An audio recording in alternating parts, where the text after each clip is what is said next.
সাধারণ জনগণের মধ্যে আসলেই পরিবর্তনের আকাঙ্ক্ষা রয়ে গেছে এবং এই পরিবর্তনের জন্য বিএনপিকে আসলেই তার রাজনীতিটা করতে হবে। বিএনপি একটা বড় রাজনৈতিক দল, তাদের দায়িত্বশীল আচরণ এবং তাদের দায়িত্বশীল একটা ভূমিকা এই মুহূর্তে গণতান্ত্রিক উত্তরণের জন্য খুব প্রয়োজন। 237 জনের আপনার মনোনয়নের তালিকা প্রকাশ করা হয়েছে, এটা নিয়ে প্রচণ্ড উৎফুল্ল, কারো কারোর মধ্যে বিক্ষোভ।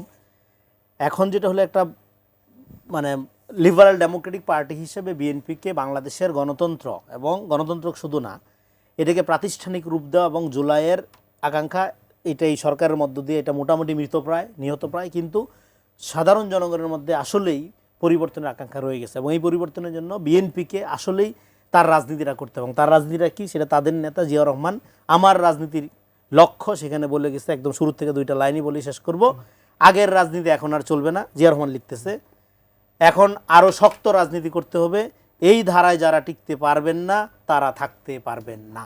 ফলে আপনি টিকিট পাইছেন মানে এমপি হয়ে যাচ্ছেন, বিশাল ব্যাপার হয়ে যাচ্ছে তা না।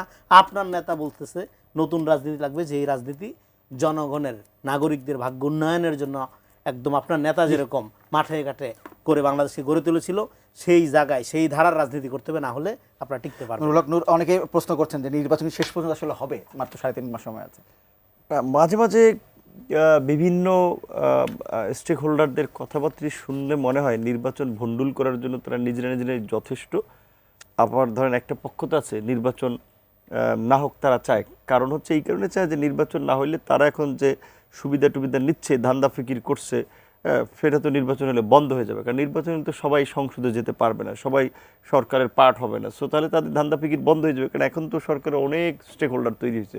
প্লাস হচ্ছে আমাদের পরাজিত ফ্যাসিস্ট শক্তি তারাও আপনার কামব্যাক করার জন্য মরিয়া, কাজেই তারা চায় যে আর যদি 6 মাস 1 বছর এই সরকারকে রাখা যায় তাহলে জনগণই এই সরকারের বিরুদ্ধে আরেকটা অভ্যুত্থান ঘটাই দিতে পারে, সো তখন তারাও কামব্যাক করতে পারবে, কারণ ওইটার ফায়দা তারাও নিতে পারবে।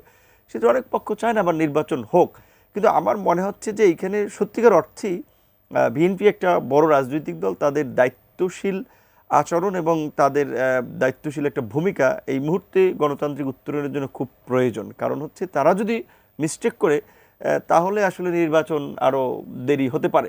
কারণ ওই যে বলছি কেউ চাচ্ছে তো পিছাতে, কিন্তু নির্বাচনটা পিছালে তো অনেকভাবে আমরা ক্ষতিগ্রস্ত হবো। যারা ব্যবসা বাণিজ্য করে সচেতন মানুষ, পত্রপত্রিকা পড়ে, টেলিভিশনের খবর দেখে, তারা কিন্তু জানে যে গত 1 বছর প্লাস এই যে 14 মাস সময় দেশে নতুন বিনিয়োগ নাই এবং অভ্যন্তরীণ বিনিয়োগ যা হয়েছে সেটাও কার্যত স্থবির হয়ে আছে।